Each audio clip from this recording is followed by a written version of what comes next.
নমস্কার। এই মুহূর্তে আছি আমি রূপনারায়ণের তীরে, নদীর পাড়ে। অসাধারণ জায়গা, অসম্ভব সুন্দর একটা জায়গা দেখতে পাচ্ছেন। আসলে আমাদের এই ভারতবর্ষ, তার নদী, তার যে বিশালতা, তার যে সৌন্দর্যতা, আসলে সেটা কিন্তু আমার আর বলার অপেক্ষা রাখে না। তোমাকে শোনাচ্ছি আমি শ্রী নারায়ণ ঘোষাল শাস্ত্রী মহাশয়ের লেখা একটি অডিও বুক, একটি বই, দিব্য পুস্তক, তপভূমি নর্মদা।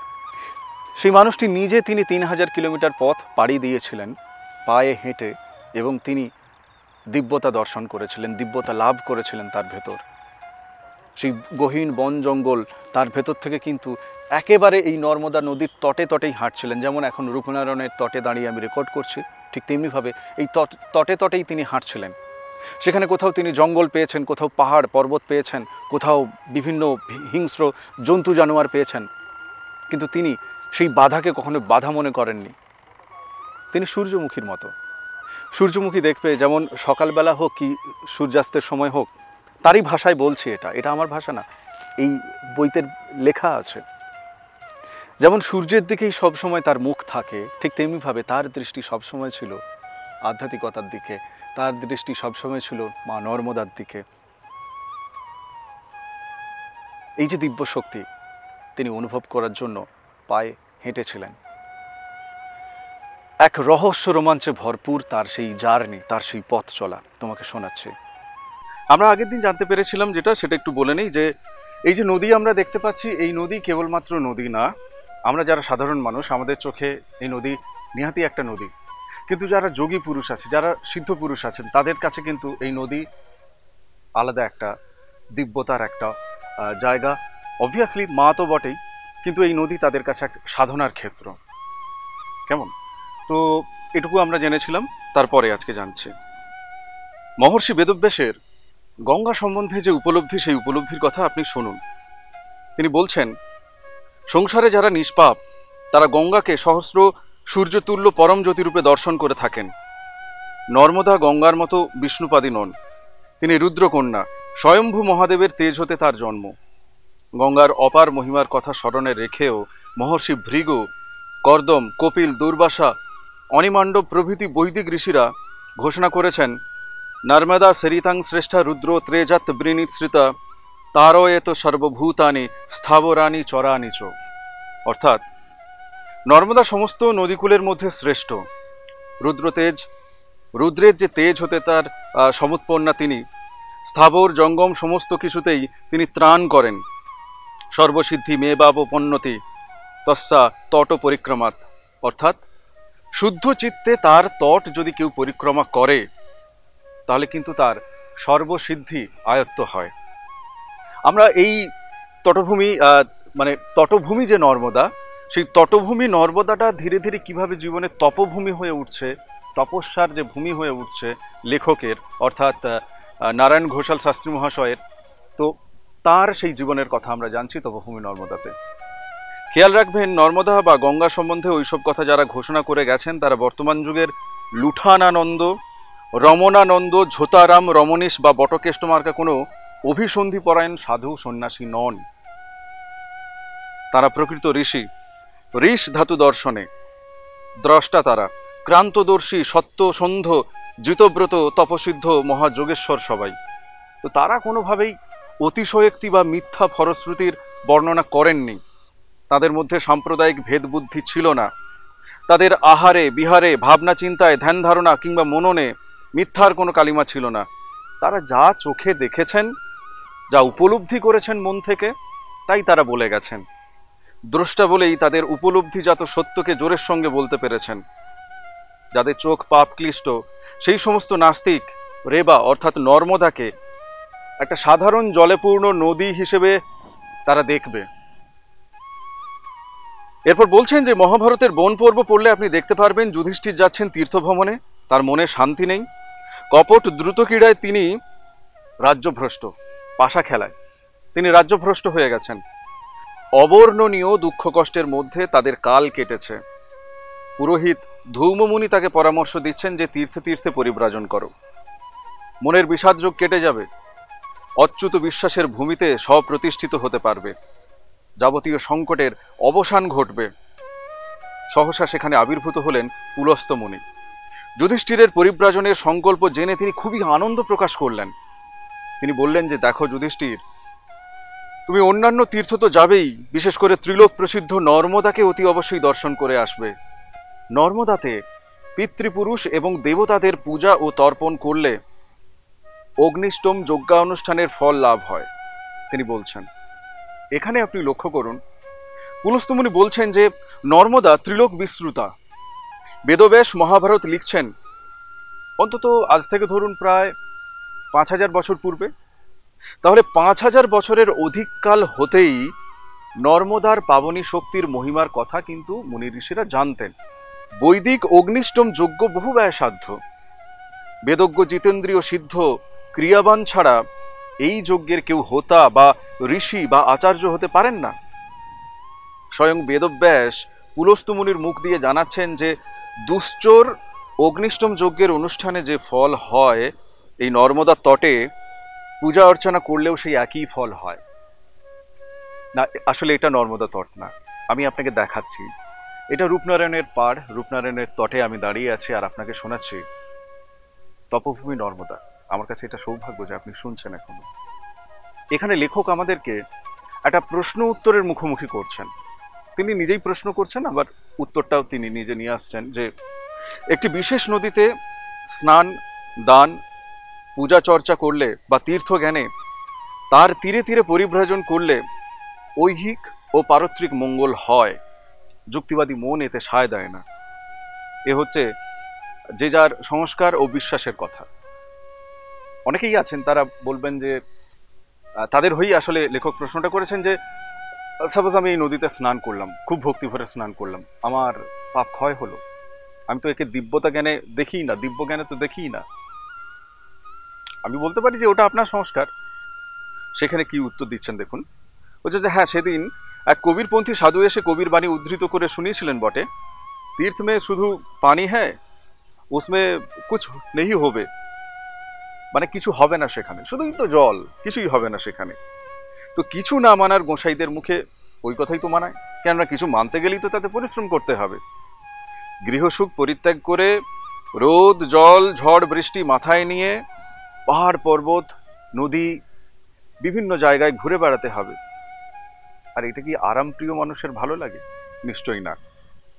অজানাকে জানা, অদেখাকে দেখা এবং বিশ্ব প্রকৃতির উদার ঐশ্বর্য ও সৌন্দর্যের অন্তরালে যে বহু বিচিত্র রহস্য লুকিয়ে আছে তাকে জানার জন্য মানব মনের এই যে চিরন্তন কৌতূহল ও বিজিগীষা, তা যদি সংস্কার হয়, সেই সংস্কার সযত্নে লালন করাকে আমি শ্রেয় বলে মনে করি। যে যার ব্যক্তিগত বিশ্বাসের উত্তরে আমি আপনাদেরকে কবিগুরুর কথা স্মরণ করাতে চাই। কবিগুরু মানে রবীন্দ্রনাথ ঠাকুর বলেছিলেন এই ব্যাপারে। তিনি বলেছেন যে আমাদের ধর্ম সাধনায় দুটো দিক আছে, একটা শক্তির দিক আর একটা রসের দিক। ঈশ্বর আছেন এইটুকু মাত্র বিশ্বাস করাতে বিশ্বাস বলিনে। আমি যার কথা বলছি এই বিশ্বাস সমস্ত চিত্তের একটা অবস্থা, এই একটি অবিচলিত ভরসার ভাব, মন এতে ধ্রুব হয়ে অবস্থিতি করে। আপনাকে সে কোনো অবস্থায় নিরাশ্রয় বা নিঃসহায় করে না। রবীন্দ্রনাথ ঠাকুর তিনি শান্তিনিকেতনে বসে এই কথাটি বলেছিলেন। আপনারা ভালোভাবে চিন্তা করে দেখুন, যদি কোনো একটি বিশ্বাস ঘাত প্রতিঘাতপূর্ণ সমস্যা কণ্টকিত এই চিরচঞ্চল জীবনে নিরাশ্রয় ও নিঃসহায় অবস্থার অবসান ঘটাতে পারে, কোনো একটা বিশ্বাস, আমাদের জীবন তো সমস্যাপূর্ণ, আমি এটা তাই রিপিট করছি আরেকবার। আপনারা ভালোভাবে চিন্তা করে দেখুন যে কোনো একটি বিশ্বাস, মানে ধরুন আমি এটাকে দেবতা জ্ঞানে পুজো করব, আমি এটার মধ্যে দিব্যতা খুঁজে পাচ্ছি, এই নদীর মধ্যে আমি দিব্যতা খুঁজে পাচ্ছি। তো আমার এই যে বিশ্বাস যদি ঘাত প্রতিঘাতপূর্ণ সমস্যা কণ্টকিত একটা চিরচঞ্চল জীবন, সেই জীবনে যদি আমাকে নিরাশ্রয় এবং নিঃসহায় অবস্থার, নিরাশ্রয় মানে আশ্রয়হীন এবং নিঃসহায়, আমার সহায় কেউ নেই, এমন অবস্থাটাকে যদি আমার জীবন থেকে চিরদিনের মতো যদি সেটা যদি একদম সরিয়ে দেয়, অবসান ঘটিয়ে দেয়, তাহলে সমস্যা কোথায়? তো এই বলিষ্ঠ জীবন্ত আশ্বাসে যদি হৃদয় মন চরৈবেতি মহামন্ত্রের প্রেরণায় নিরন্তর এগিয়ে চলার নির্দেশ পায় এবং তাতে যদি সে কৃতকৃত্য হয়েছে, এ কথাটি সমগ্র সত্তায় উপলব্ধি করতে পারে, তাহলে এই বিশ্বাসে আপত্তি কেন? বিশ্বাস বলতে আপনারা বোধহয় যাকে ওই ইংরেজিতে বলে না ট্র্যাডিশনাল ফেইথ, বোধহয় তাই বুঝে বসে আছেন। Experience creates faith, experience creates faith, অর্থাৎ অভিজ্ঞতা ফেথ, বিশ্বাসের জন্ম দেয়। যুগ যুগ ধরে শ্রেষ্ঠ তপস্বীবৃন্দ নর্মদা তটে তপশ্চরণ করে যে প্রতিজ্ঞা লাভ করেছেন, যে প্রত্যাভিজ্ঞা লাভ করেছেন, সেই প্রত্যাভিজ্ঞাই কিন্তু প্রকৃত বিশ্বাস। চাঞ্চল্য রহিত অবস্থা যোগ দর্শনে যার নাম হচ্ছে লব্ধ ভূমিকত্ব, তারই নাম তো বিশ্বাস। আমি আরেকবার রিপিট করছি এটা, চাঞ্চল্য রহিত অবস্থা, চাঞ্চল্যহীন, চাঞ্চল্য রহিত যে অবস্থা যোগ দর্শনে তার নাম কিন্তু হচ্ছে বিশ্বাস, লব্ধ ভূমিকত্ব বিশ্বাস। তো এই কথাই বলেছিলেন বৈদিক ঋষি অনিমান্ডব্য। দীর্ঘকাল তিনি নর্মদা তটে তপস্যা করছেন এবং তারপর তিনি বলেছিলেন যে পাপত্রাণকারী অনেক তীর্থই আছে, কিন্তু সেগুলি পাপ হতে পরিশুদ্ধি ভিন্ন অন্য কোনো ফল প্রদান করতে পারে না। কিন্তু কামনা বাসনা পরিত্যাগ করে নর্মদা তটে যে তপস্যা করে, নর্মদার প্রসাদে সে মোক্ষ পর্যন্ত লাভ করতে পারে। লেখক এবার তার বাবাকে প্রশ্ন করছেন, নর্মদাকে যদি সরিতাং শ্রেষ্ঠা বলা যায়, তাহলে প্রকারান্তরে গঙ্গার চেয়ে তার মহিমা বেশি, এ কথাই তো বলা হচ্ছে। কিন্তু কিসে বেশি? গঙ্গার তো মহিমা অপার। স্বয়ং শঙ্করাচার্য তাকে পতিত দারিণী গঙ্গে বলে বন্দনা করেছেন। মানুষের মৃত্যুকালে পবিত্র গঙ্গার জলই তো মুখে দেওয়া হয়, মুমূর্ষুর মুখে তো কেউ নর্মদার জল দেয় না। বিষয়টা কিন্তু খুব জমে গেছে, তাই না? আসলে তপভূমি নর্মদা এটা কি বলবো, মানে অসাধারণ একটা জার্নি, অসাধারণ একটা আধ্যাত্মিক একটা জার্নি। তিনি নিজের চোখে যা দেখেছেন, নিজের হৃদয়ে দিয়ে যা অনুভব করেছেন, সেগুলোই তিনি লিখেছেন। বাবা উত্তর দিয়েছিলেন, কারণ নর্মদার জল তো আমাদের কাছে সহজলভ্য নয়। হিমালয়ের দুর্গম স্থান হতে, গঙ্গোত্রী হতে গঙ্গার উৎপত্তি হলেও গঙ্গা কিন্তু সমগ্র উত্তর ভারত, এমনকি আমাদের বাংলাদেশের ভিতর দিয়েও বয়ে গেছে। তাই আমরা গঙ্গার জল মুখে দিই। আচ্ছা, এটা তিনি বাংলাদেশের কথা তিনি বলছেন, আসলে তিনি একেবারে গঙ্গার যে পথ সেটা বলার জন্যই তিনি বলছেন। এই মুহূর্তে তো কাঁটাতারের বেড়া এদিক ওদিক হয়ে গেছে, যাই হোক। তো আমাদের এখানে কলকাতাতেও কিন্তু গঙ্গা তো বাংলাদেশের ভিতর দিয়ে বয়ে গেছে, তাই আমরা গঙ্গার জল মুখে দিই। নর্মদার উচ্চস্থল মধ্যপ্রদেশের অমরকণ্টক, বিন্ধ্য পর্বতের একটি শৃঙ্গ। 813 মাইল দীর্ঘ নর্মদা নদী অমরকণ্টক হতে বেরিয়ে কাম্বে উপসাগরের সুরাটের কাছাকাছি ভারোচ বা ভারোচ নামক যে স্থান, সেখানে মিলিত হয়েছে। যারা গঙ্গা থেকে দূরে আছেন অথচ নর্মদার কাছাকাছি আছেন, তারা নর্মদার জল পরম পবিত্র জ্ঞানে মুমূর্ষুর মুখে দিয়ে থাকেন। দেখুন আমাদের ভারতবর্ষ কত সমৃদ্ধ। আপনি একেবারে যদি গুজরাটের দিকে চলে যাচ্ছেন, ভারোচ গুজরাট, তো সেদিকে কিন্তু অমরকণ্টক আছে, একদম বিলাসপুর থেকে শুরু হচ্ছে। আর গঙ্গা তো আমাদের এদিক থেকে সমগ্র ভারতবর্ষ আছে। ভারতবর্ষ এই কারণেই পবিত্র ভূমি, এই কারণেই বিদেশ থেকে প্রচুর মানুষ ভারতবর্ষে আসেন, এবং যারা স্পিরিচুয়ালি এক্সপিরিয়েন্স নিতে চান, আর কি আধ্যাত্মিকভাবে অভিজ্ঞতা নিতে চান, অনুভব নিতে চান, তারা তো আসেন। তো আমরা কতটা এখান থেকে নিতে পারছি? আমরা তো এখানেই আছি, আমরা কতটা নিতে পারছি? শুধু গঙ্গা বা নর্মদার জল নয়, কৃষ্ণা, কাবেরী, যমুনা, গোদাবরী, যে যার নদীর কাছে, যে নদীর কাছে থাকেন, সেই নদীর পুণ্য জল মুখে দেওয়াই শাস্ত্রবিধি। তুই বাবা বিশ্বাস কর, নর্মদা সরিতাং শ্রেষ্ঠা, রুদ্রের তেজ হতে সমুৎপন্না, নর্মদা শিবের মানস কন্যা। গঙ্গায় যে নিত্য পাপী তাপী, অনাচারী, ব্যভিচারী লক্ষ লক্ষ লোক স্নান করে, তাদের ক্লেদ, গ্লানি, কলঙ্ক গঙ্গা আত্মতেজে মুক্ত করে দেন। কিন্তু সেই গঙ্গাও মাঝে মাঝে বাঞ্ছা করেন নর্মদাতে স্নান করতে। শাস্ত্রবক্ষ বিশ্বাস কর বাবা। লেখকের বাবা তাকে বলছেন। এই মুহূর্তে আমি যে নদীর কাছে আছি, আমার ভালো লাগছে এটা পড়ে। আমি আছি রূপনারায়ণের কাছে, রূপনারায়ণের পাড়ে আমার এখানেই বাড়ি। তো আমার ভালো লাগছে, থ্যাংক ইউ। আপনারা কি কেউ লোকনাথ ব্রহ্মচারীর জীবনী পড়েছেন? মহা তপসিদ্ধ ব্রহ্মর্ষি, তার জন্ম হয়েছিল 24 পরগনা জেলার অন্তর্গত বারাসাতের অধীন কচুয়া গ্রামে। পূর্বাশ্রমের নাম ছিল লোকনাথ ঘোষাল। লোকনাথ ঘোষাল থেকে তিনি লোকনাথ ব্রহ্মচারী হয়েছিলেন। গুরু ভগবান গাঙ্গুলির উপনয়নের পরেই তাকে এবং বেণীমাধব বন্দ্যোপাধ্যায় এক ব্রাহ্মণ বালককে সঙ্গে নিয়ে যাচ্ছেন তপস্যার জন্য। পরে গুরু ভগবান গাঙ্গুলি মৃত্যুর পূর্বে অশ্রুপূর্ণ নেত্রে এই দুই বালকের ভার অর্পণ করেছিলেন হিতলাল মিশ্রের উপর।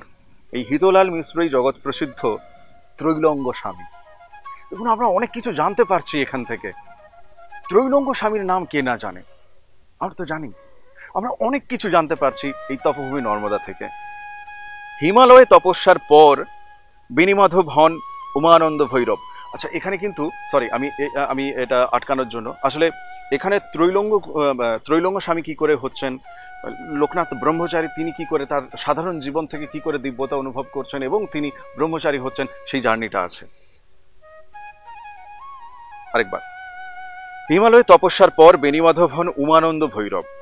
আসামে কামাখ্যা মন্দিরের নিকটবর্তী উমাচল পাহাড় ছিল তার সিদ্ধস্তপস্থলী। আর লোকনাথ ঘোষাল, লোকনাথ ব্রহ্মচারী নামে বিখ্যাত হয়েছিলেন। ইনি শেষ সময় ঢাকার নিকটে বারদিতে থাকতেন। মহাত্মা বিজয় কৃষ্ণ গোস্বামীকে তিনি বহুবার দাবানল ও অন্যান্য দৈব দুর্বিপাক থেকে রক্ষা করেছিলেন বারদিতে বসেই। বিজয় কৃষ্ণ গোস্বামী এর সম্বন্ধে বলতেন, হিমালয়ের নিচে এত বড় মহাযোগী আর কেউ নেই। লোকনাথ ব্রহ্মচারীর বয়স হয়েছিল 160 বৎসর। তার দেহে বরফের আস্তরণ পড়ে গিয়েছিল। তার সেই শৈব দেহে চোখের পলক পড়ত না। তিনি পূর্ব থেকেই নশ্বর দেহ ছেড়ে দেবার দিনক্ষণ ও তিথি ঘোষণা করে বলেছিলেন, আমার চোখের পলক পড়লেই তোরা বুঝবি আমি সূর্যমণ্ডল ভেদ করে চলে গেছি। তার শিষ্যরা দেখেছিলেন মহাপুরুষের কথা অক্ষরে অক্ষরে সত্য। এই জীবনমুক্ত পুরুষ বলেছিলেন, তিনি যখন নর্মদা পরিক্রমা করেছিলেন তখন দেখেছিলেন একটি কৃষ্ণ গাভী সূর্যাস্তের পূর্বে নর্মদার একটি বিশেষ ঘাটে নেমে স্নান করছে। কৃষ্ণ গাভী অর্থাৎ একটা কালো গরু স্নান করার পর কি হচ্ছে, সাদা হয়ে ফিরে যাচ্ছে। এর রহস্য জানবার জন্য তিনি ধ্যানস্থ হন এবং বুঝতে পারেন ওই কৃষ্ণা গাভী স্বয়ং গঙ্গা মাতা। আমি জানি না এই রূপনারায়ণ নদীর তীরে দাঁড়িয়ে বেশ রোমাঞ্চ লাগছে এটা পড়তে পড়তে এবং তোমাকে জানাতে। সত্যি প্রতিটা জায়গায় কত দিব্যতা ছড়িয়ে আছে। সৌভাগ্য যে তপভূমি নর্মদা এটা আমি পড়তে পারছি। Thank you so much.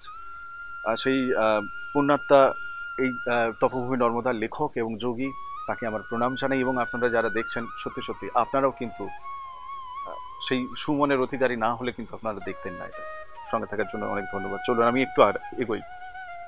আপনারা যারা সর্বজ্ঞ খোকাখুকুর দল, তথাকথিত প্রত্যক্ষবাদী ও যুক্তিবাদী, দয়া করে অনুধাবন করুন শৈব দেহধারী মহাতপস্বী যোগেশ্বর শ্রী শ্রী লোকনাথ ব্রহ্মচারীর ধ্যান। সেই ধ্যানটা মানে কি বস্তু। আরেকজনের কথা বলছি, তার নাম গঙ্গাধর চট্টোপাধ্যায়, নাম করা ব্যারিস্টার, প্রসারও খুব জমজমাট। তিনি একবার অমরকণ্টক হতে 14 মাইল দূরে পিন্ডা রোডের স্যানিটোরিয়ামে তার এক অসুস্থ বন্ধুকে দেখতে গিয়েছিলেন। গিয়ে শুনলেন ত্রাম্বক বাবা নামে এক শক্তিধর সিদ্ধযোগীর পরিচালনায় হাজার হাজার সাধুর জমায়েত অমরকণ্টক হতে নর্মদা পরিক্রমায় যাবার উদ্যোগ করছে। কতটা মজা দেখবার জন্য সাহেবী স্যুট পরা ওই মুখে বাঁকা টোবাকো পাইপধারী ব্যারিস্টার গঙ্গাধর তিনি অমরকণ্টকে পৌঁছে সাধুদের জমায়েত তিনি কৌতুক ভরে দেখতে লাগলেন। আমরা যেমন করি আর কি, অনেক ক্ষেত্রে কোনো সাধু পুরুষকে দেখলাম, এখন যদি অনেক ফ্রড ঘুরে বেড়াচ্ছে বাংলাদেশের রোহিঙ্গা, তিলক লাগিয়ে সাধু পাড়ায় পাড়ায় ঘুরে বেড়াচ্ছে, লোকের একদম পকেট ফাঁকা করে দিচ্ছে, আরো নোংরামো করছে মহিলাদের সাথে। খেয়াল রাখবেন। অমরকণ্টকে পৌঁছে তিনি কৌতুক ভরে দেখতে লাগলেন। নর্মদা মাই ও মহাদেবের পূজা করে যাত্রা করার পূর্বে নাঙ্গা সাধুর দল উদাত্ত কণ্ঠে জয়ধ্বনি দিলেন, জয় নর্মদা মাই কি যায়, হর হর নর্মদে। সহসা গঙ্গাধরের মনে কোথা হতে যে কি ঘটে গেল। নর্মদা মায়ের দুর্বার টানে গঙ্গাধর সাহেব সাধুদের সঙ্গেই তিনি হাঁটতে লাগলেন। সাধুরা যখন নর্মদাতে স্নান করছেন তখনও তিনি স্নান করতে লাগলেন সাহেবী পোশাক পরেই। কয়েকদিনের মধ্যেই তার পরিচ্ছেদ ঘটল। একেবারে অদ্ভুত রূপান্তর ঘটছে তার জীবনে। হাতের টোবাকো পাউচ কবি দুত্তর বলে তিনি বিসর্জন দিয়ে দিয়েছেন। গলায় বিলম্বিত নেকটাই কখন তার খসে পড়ে গেছে। গায়ে দামি কোট জলস্রোতে যে কোথায় ভেসে চলে গেছে তার কোনো ঠিক নেই। তিনি একটা শতচিহ্ন ট্রাউজার পরে ওই নর্মদার তটে তটে ঘুরে বেড়াচ্ছেন গঙ্গাধর। ধনির ঘরের দুলাল, আজন্ম ঐশ্বর্যের কোলে লালিত, তার সারা জীবনেও সেই পাদ পরিক্রমার সমান পথ হাঁটেনি। কিন্তু সমুদ্র সঙ্গম থেকে যখন ফিরে এলেন, তখন তার দেহে, তার মনে দেখা গেল এক অপূর্ব ভাবের উদ্দীপনা। চোখে মুখে খুশির ভাব একেবারে উছলে পড়ছে। উস্কো খুস্কো চুল, একগাল দাঁড়ি, পরনে একমাত্র সম্বল ট্রাউজার, তাও পচে শতচিহ্ন হয়ে পড়েছে, একেবারে উলঙ্গ দলাগলা অবস্থা। সাধুরা তার নাম দিলেন দিগম্বরজি।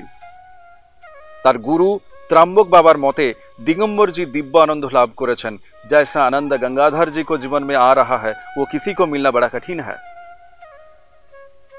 सब हमारा नर्मदा माई की कृपा और लीला, पवित्र धरा में स्नान करते ही मिल गया देव को कृपा। তিনি বলছেন, তার গুরু বলছেন। তো এইভাবেই নর্মদা পরিক্রমা করতে করতে জীব জীবন হতে শিব জীবনে উত্তরণ ঘটে। শুধু ভারতীর ব্রহ্মচারী বা দিগম্বরজি নয়, যুগ যুগ ধরে সহস্র সহস্র পরিক্রমাকারীর জীবনে নর্মদা মায়ের এই আশীর্বাদ নেমে এসেছে। তাই মহর্ষি মার্কেন্ডীয়, ভৃগু, কপিল, দুর্বাসা সবাই বলছেন, সবাই তারা কিন্তু এই নর্মদার প্রতি তারা শ্রদ্ধা জ্ঞাপন করছেন। তারা বলছেন যে নর্মদার জলপান, নিত্য স্নান, তার তটে তটে যেসব শিবলিঙ্গ, তার অর্চনা করতে করতেই জীবের দুর্গতি নাশ হয়, মর্ত জীবনেই অমর্ত্য জীবনের সন্ধান মেলে। তারা বলছেন এটা। লেখক বলছেন যে আমি দুবার নর্মদা দর্শন করেছি, তার মধ্যে একবার শাস্ত্রীয় নিয়মেই পরিক্রমা করেছি, যেমন দেখেছি বুঝেছি পরিক্রমাকালে যেমন যেমন ঘটনা ঘটেছে, তো সেটা তো তিনি বলবেনই, এখানে তিনি বলছেন। তো সর্ব পাপহারিণী নর্মদাকে শুধু সকল দেবতা, গন্ধর্ব এবং ঋষিগণই পূজা করেন না, দেবাদিদেব মহাদেবের তিনি পরম স্নেহের পাত্রী। নর্মদার উৎপত্তি স্থল অমরকণ্টকের চূড়ায় একেবারে ধ্যানমগ্ন। তো ধূর্যটি সেখানেই কিন্তু ধ্যানমগ্ন, তো সেখান থেকে তার উৎপত্তি। সহসা মহাদেবের নীলকণ্ঠ হতে আবির্ভূত হলেন নর্মদা। নির্গতা হয়েই তিনি মহাদেবের দক্ষিণ চরণের উপর দাঁড়িয়ে শিব তপস্যায় রত হলেন। এইভাবে কতকাল যে কেটে গেল তার কোনো ইয়ত্তা নেই। যথাকালে স্বয়ভূ বুত্থিত হলেন তার সমাধি হতে। দৃষ্টি উন্মিলন করে তিনি দেখতে পেলেন যে এই অপরূপ কন্যাকে, মাথায় সুপিঙ্গল জটাভার, সারা অঙ্গকে ঘিরে বিকীর্ণ হচ্ছে উজ্জ্বল দীপ্তির ছটা। দিব্য লাবণ্য তপস্যার্জনিত জ্যোতির বিচ্ছুরণে সমগ্র পর্বতশৃঙ্গ অপূর্ব প্রভায় আলোকিত। বাম হস্তের সুডৌল কবজিতে একটি কমণ্ডুল গলানো আছে, দক্ষিণ হস্তের একটি অঙ্গুলিতে একটি অক্ষমালা দুলছে, ঠিক যেন একটি নিথর নিষ্কম্প উজ্জ্বল দীপশিখা। কুমারীর ধ্যানভঙ্গ করে শিবসুন্দর জিজ্ঞাসা করলেন, কে তুমি মা? কঠোর তপস্যায় আমি প্রীত হয়েছি। শ্রী মহাকন্যা উত্তর দিলেন, কি আর বর চাইব আমি? সমুদ্র মন্থনের গরল পান করে হে মন্ত্রমূর্তি মহেশ্বর, আপনি নীলকণ্ঠ হয়েছেন। আমার উদ্ভব সেই নীলকণ্ঠ হতে। কেবল প্রার্থনা করি আমি যেন ঠিক এমন করেই চিরকাল আপনার সঙ্গে আমি নিত্যযুক্ত হয়ে থাকতে পারি। তথাস্তু। নীলকণ্ঠ হতে যাত বলে কোনো ক্ষোভ রেখো না বৎস। তুমি আমার তপস্যার তেজ হতে উদ্ভূত হয়েছ। তুমি শুধু আমার সঙ্গে নিত্যযুক্ত হয়েই থাকবে না, তুমি হবে মহামোক্ষ প্রদাং নিত্বাং সর্বসৃদ্ধি প্রদায়কাং। একাধারে মোক্ষদাত্রী এবং সর্বসিদ্ধি প্রদায়িনী তুমি হবে। বর দিয়ে এই মুহূর্তে অন্তর্হিত হলেন মহেশ্বর। সেই অমরকণ্টক পর্বতে পুনরায় তপস্যায় বসলেন মহাকন্যা। দেবতাদের টনক নড়ল। তপস্যার পরীক্ষা আছে, মহাসিদ্ধি লাভের পূর্বক্ষণেও আছে অগ্নি পরীক্ষা। মহাদেবের যেন পরীক্ষা করতে চাইলেন তার আত্মজ কন্যাকে। নতুবা মর্তমানুষের মতো দেবতারা কেন কুমারীর অপরূপ সৌন্দর্যে চঞ্চল হবেন? পতঙ্গের মতন তারা কেন ছুটে এলেন এই নর্মদার কাছে? অনেক আবেদন নিবেদন করলেন মর্তচারিণী কান্তার কন্যাকে, অনেক প্রলোভন দেখালেন স্বর্গের দেবতারা, কিন্তু কিছুতেই ওই কন্যা টললেন না, বিচলিত হলেন না। সহস্র প্রেম প্রার্থনা যখন বিফল হলো, তখন দেবতারা স্থির করলেন শক্তির দ্বারা তারা জয় করবেন কুমারীকে। দেবতারা দুরভিসন্ধি বুঝতে পেরে চকিতে নদীরূপ ধারণ করে ফেললেন এবং গহন কান্তারের ভিতর দিয়ে পর্বত গাত্রের ফাঁকে ফাঁকে ছুটে চললেন কুমারী নর্মদা। শেষ পর্যন্ত দর্পচূর্ণ হলো দেবতাদের। কুমারীর শক্তির কাছে তারা পরাজয় স্বীকার করলেন। মহাদেব দর্শন দিয়ে বললেন, কন্যা, বড়ই আনন্দ লাভ করলাম তোমার কাণ্ড দেখে। আজ থেকে তুমি আমার আনন্দ, আমার বিলাসের ক্ষেত্র হলে। তোমার নাম দিলাম নর্মদা। আমার বেশ জানতে ইচ্ছে করছে যে এই নদীর নাম রূপনারায়ণ হলো কি করে। যদি কারো জানা থাকে এই ভিডিও দেখতে দেখতে প্লিজ কমেন্ট করে জানিও। আই থিঙ্ক অনেকেরই জানার ইচ্ছা হবে। থ্যাংক ইউ সো মাচ সঙ্গে থাকার জন্য। আমি প্রদীপ। তপভূমি নর্মদা নিয়ে আমাদের এই জার্নি চলছে। কেমন লাগলো এই এপিসোড অবশ্যই জানিও। Thank you so much. ভালো থেকো এবং নিজেকে ভালোবাসো, প্রকৃতিকে ভালোবাসো, নদীকে ভালোবাসো, আর সঙ্গে থাকো। চ্যানেল সাবস্ক্রাইব না করলে প্লিজ সাবস্ক্রাইব করে দিও। Thank you so much. নমস্কার।